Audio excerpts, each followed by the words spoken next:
Hablar de Robert Johnson es hablar del mismo blues y uno de los pioneros del género, de un verdadero bluesman. La mayoría de sus canciones han alcanzado un estatus canónico y ahora se consideran himnos duraderos del género. Crossroad Blues, Love in Vain, Hellhound on My Trail, I Believe I'll Lose My Broom, Walking Blues y Sweet Home Chicago, por mencionar algunos.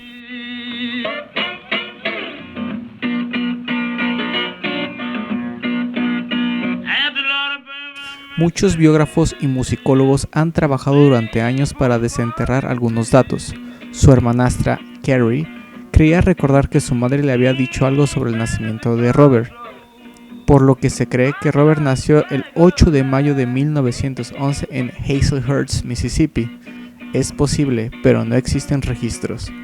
Su madre era Julianne Meyers, Julie Dodds como nombre de soltera, hija de esclavos que tuvo a su hijo de una esporádica relación con un jornalero que estaba de paso por el poblado, llamado Noah Johnson, cuando estaba momentáneamente separada de su marido, Charles Dodds Jr., un carpintero.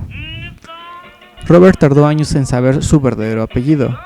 Fue el 11º hermano de una familia negra en una época y lugar muy complicados para alguien de color. Tiempo después, ella volvería con Charles, pero su relación no duró mucho. Charles Dodds, entonces apellidado Spencer, se mudó a Memphis. Robert fue enviado a vivir con él cuando tenía alrededor de 3 o 4 años, momento en el cual todos los hijos de Dodds se habían mudado a Memphis. El pequeño Robert creció con el apellido Spencer sin saber que Charles era su padre biológico. La madre de Johnson lo dejó al cuidado de Spencer hasta que, a la edad de entre 7 u 8 años, Johnson fue considerado demasiado desobediente y fue devuelto a su madre y su nuevo padrastro, Willie Dusty Willis. Vivió con ellos en Robinsonville, a 40 millas del sur de Memphis. Esto ocurrió alrededor de 1918. Tiempo después, su madre le confesó a Robert que era hijo de Noah Johnson, por lo que pasó a adoptar el apellido de su verdadero padre. Durante el tiempo que vivió con su madre y su nuevo padrastro, se hizo conocido como Little Robert Dusty. Según algunos informes, Robert estaba más interesado en la música que en trabajar en los campos, lo que lo puso en desacuerdo con su padrastro. La zona de las plantaciones del delta de Mississippi funcionaría e influenciaría al pequeño Johnson para escuchar de cerca la música más temida por las gentes del bien, el blues, la música del diablo, que funcionaba como contrapunto al gospel. Y es que en las letras del blues se habla muchas veces de sexo, muerte, rebeldía, sufrimiento y todas las pasiones que agitan al ser humano. La música comenzó a atraerle a una edad temprana, aprendiendo a tocar así un poco de arpa y después la armónica. Gracias a eso, no demostró interés por la escuela y, por un problema en la vista, fue la excusa perfecta para que abandonara las clases definitivamente y se centrara en la música en el año de 1927. Aparte de la música, su otra pasión eran las mujeres, una pasión que le obligó a huir y a cambiar de nombre más de una vez ante maridos celosos. En algún momento a finales de los años 20, empezó a tocar la guitarra, a pesar de no ser muy bueno. Fue influenciado por los pioneros del Delta Blues como Charlie Payton y Willie Brown, así como un gran número de músicos que conoció. A los 19 años, sentó cabeza y se casó con Virginia Travis el 17 de febrero de 1929 en Payton, Mississippi. Ella tenía 16 años y murió en abril de 1930 cuando estaba dando a luz. Poco después, Johnson conoció a Son Howe, que se convertiría en una influencia importante para el joven bluesman. Son Howe, considerado por muchos el más talentoso de los bluesmen del Delta de esa época, se mudó a Robbinsville, que es cuando Robert lo escuchó tocar por primera vez.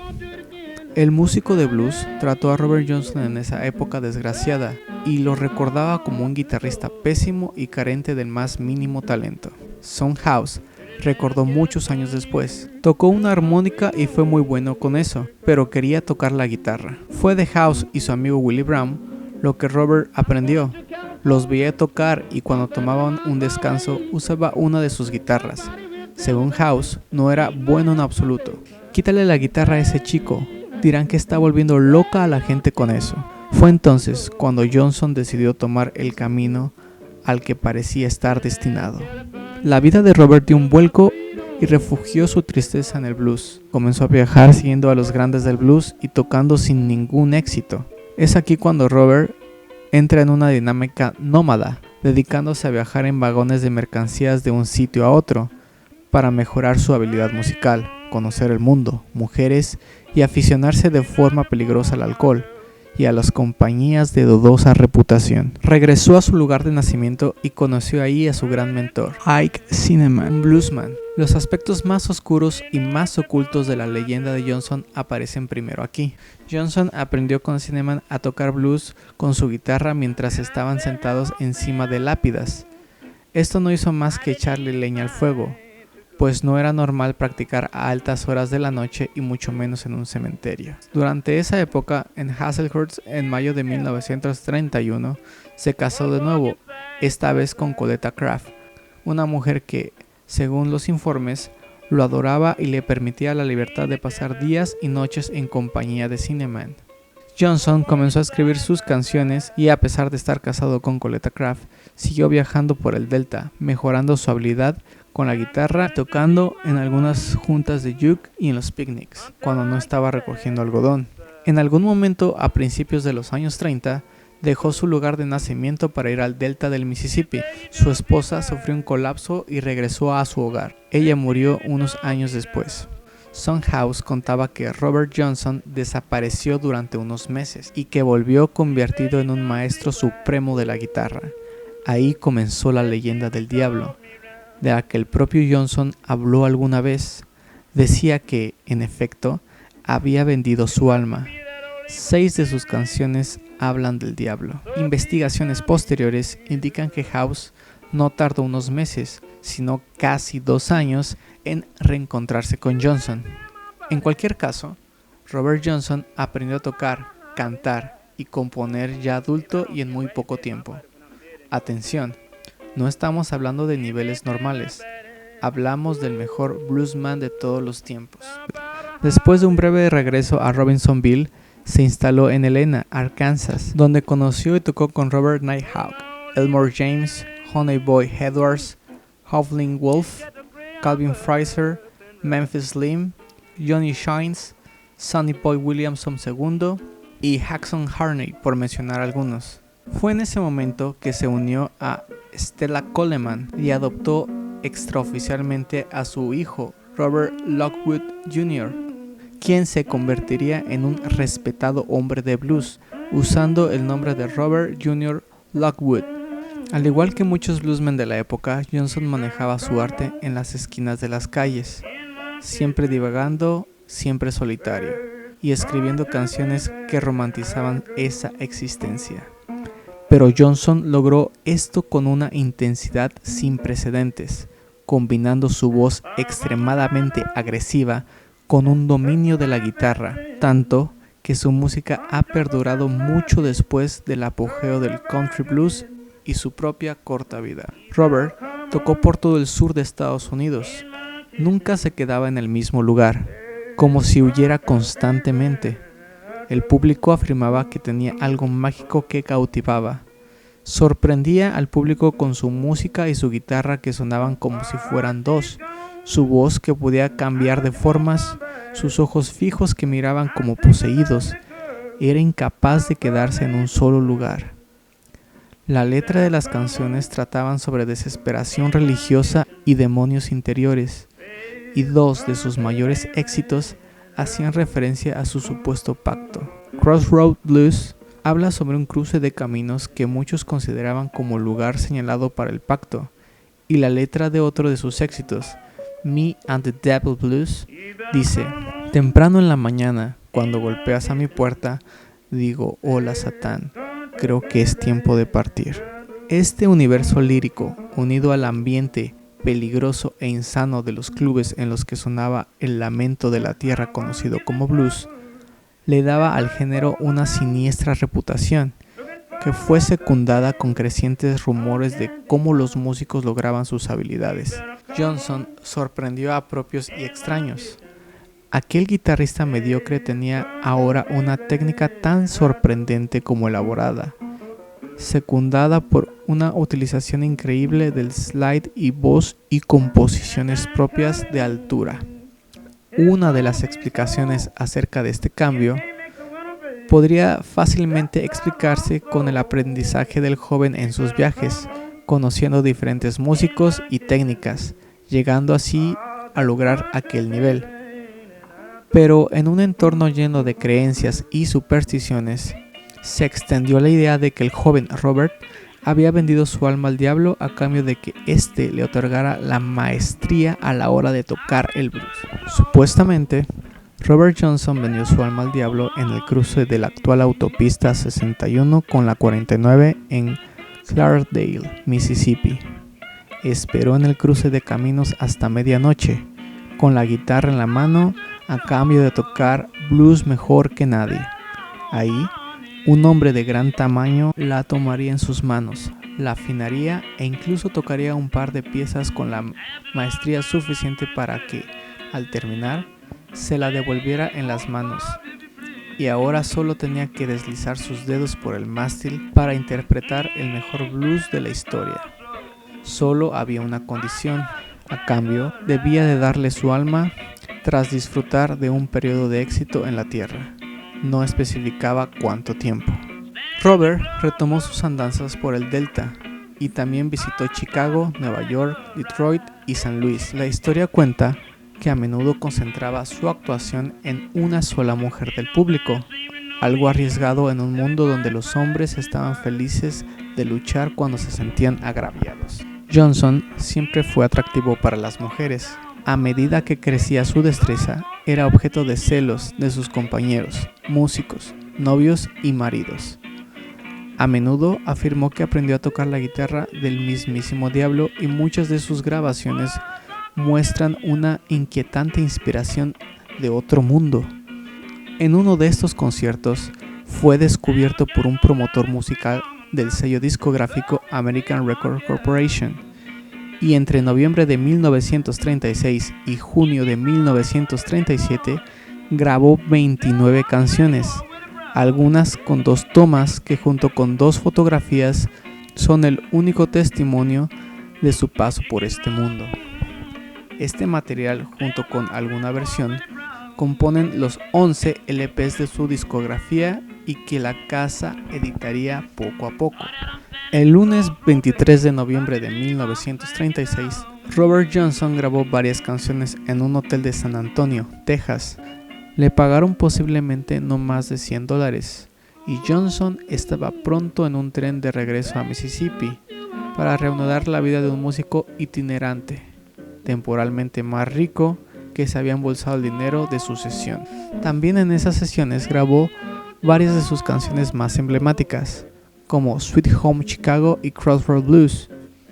Esta última, como ya lo mencioné, tiene una letra que le dio más fuerza a la leyenda. Su primer lanzamiento fue Terraplane Blues, junto con Kind Hearted Woman Blues. Sería el único que se vendió en cantidades razonables en ese momento. Si bien sus ventas no fueron prolíficas, fueron claramente lo suficientemente buenas para que Johnson fuera convocado de regreso y grabar un poco más. Después de su sesión de grabación, Robert tocó por Texas, acompañado por Johnny Shines. Tocaron en junks, fiestas y bailes. Los detalles del resto de ese año son incompletos, aunque se sabe que Robert pasó algún tiempo en Memphis y Helena, Arkansas, junto con Johnny Shines, quien más tarde recordó que Johnson siempre estaba limpio y ordenado, a pesar de pasar días viajando por las polvorientas autopistas del Delta. Dijo que era probablemente que Robert interpretaría las canciones de otras personas, ya que también era lo suyo. Cantó canciones de todo el mundo, desde Bing Crosby a Blind Willie McTell y Jimmy Rogers a Lonnie Johnson. Robert, como muchos otros, interpretó las canciones que le valieron dinero, canciones que su público solicitó.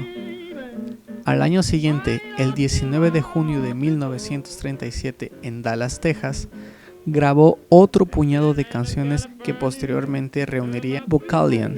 un sello discográfico de Columbia Records, y que buscarían eminentes folcloristas en las décadas siguientes, para acabar formando parte de una compilación imprescindible llamada King of the Delta Blues Singers. Una anécdota es que Robert hizo las grabaciones con una guitarra Gibson medio destruida y de la que no se separaba jamás. También grabó de cara a la pared. Los directivos del estudio corrieron el rumor de que era para que no le vieran los ojos poseídos al cantar, aunque algunos músicos lo atribuyen a que la acústica así era mejor. Esto y el hecho de que algunos conocidos le atribuyeran extraordinarias habilidades, como por ejemplo, tras una tarde de charla con la radio de fondo y Robert sin prestar atención a la música, era capaz al día siguiente de reproducir cada canción en orden y nota por nota.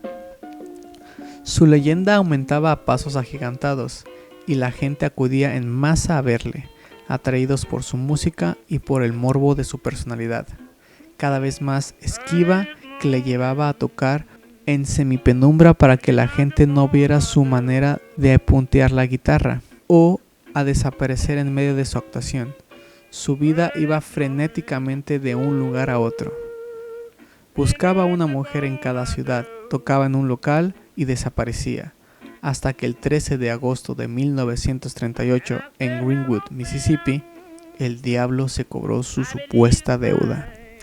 Robert tuvo el error de seducir a la mujer del dueño del local donde tocaba esa noche, el Three Forks, y le dieron una botella de whisky abierta. Cuenta el músico de blues Sonny Boy Williamson que Johnson había estado coqueteando con una mujer casada en un baile y que, supuestamente, el marido de aquella mujer le dio una botella de whisky envenenada. Cuando Johnson tomó la botella, Williamson se la quitó de la mano y le advirtió que nunca bebiera de una botella que no había sido personalmente abierta. Johnson respondió: «Nunca me tires una botella de la mano». Poco después le ofrecieron otra botella, también envenenada, y la aceptó. En mitad del concierto, Robert dejó de cantar, dejó su guitarra a un lado y salió a la calle. Durante los 3 días que siguieron, el bluesman se debatió entre gritos de agonía y aullidos. Estuvo delirando hasta que murió envenenado por la estricnina que contenía la botella de whisky el 16 de agosto de 1938 con 27 años. Los mismos que exactamente tenían al morir otras grandes leyendas de la música como Jim Morrison, Jimi Hendrix, Janis Joplin y Kurt Cobain, por mencionar solamente algunos. Testigos informaron que murió en un estado convulsivo de dolor severo.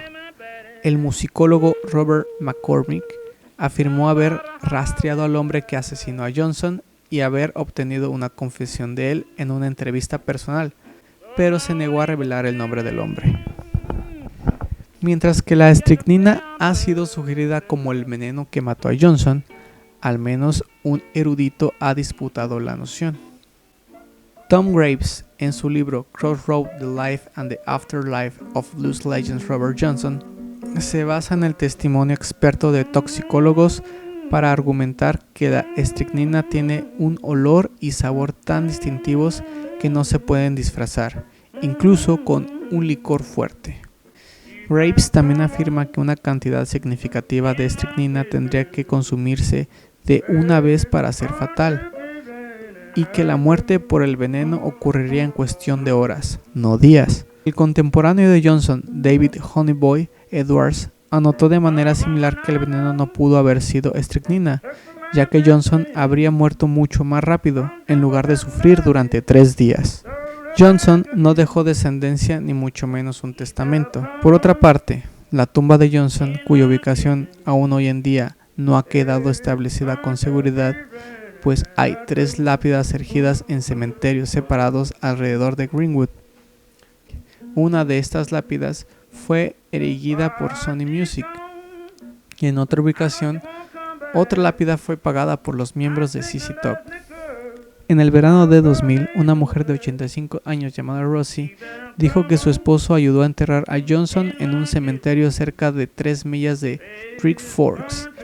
Esto ahora tiene una lápida colocada en el cementerio.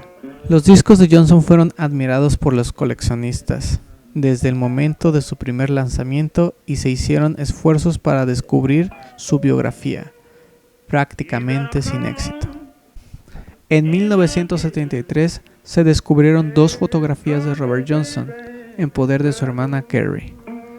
En las décadas posteriores de su muerte se ha hecho conocido como el rey de los Delta Blues Singers. Su música se expandió hasta el punto de que las estrellas de rock de mayor magnitud como The Rolling Stones, Bob Dylan, Eric Clapton y Allman Brothers cantan su alabanza y han grabado sus canciones.